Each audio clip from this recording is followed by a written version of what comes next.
And thank you so much for joining us. I'm Rick Titus, and this, of course, is Robinson Restoration and Service. And we call this the newsroom, the little segments where we actually get to interview people and take you inside places you don't normally get to go.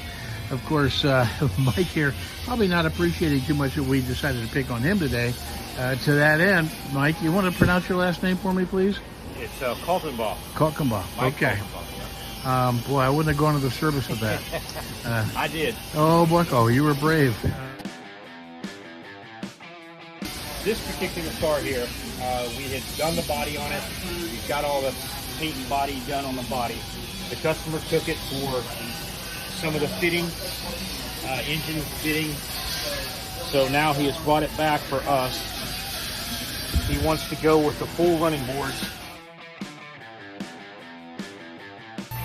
And of course, we see Abel in here, who's become pretty renowned for his ability to take a panel that ugly and make it look brand new. This is what this body shop's capable of doing. I got to stop him now just so we can talk to him. Hey, Abel, you got a minute? Yeah. We want to talk to you, bud. What are you working on here, bud? Because this normally is something you would have thrown away. It's on the panel, the rear panel for a Super B. This is what you have to resort to now, is take a used panels and what, just choosing the best of the used? Yep. And then now you bring it back the rest of the way. Yep. Wow, that seems like an awful lot of work, buddy. It's a lot of work.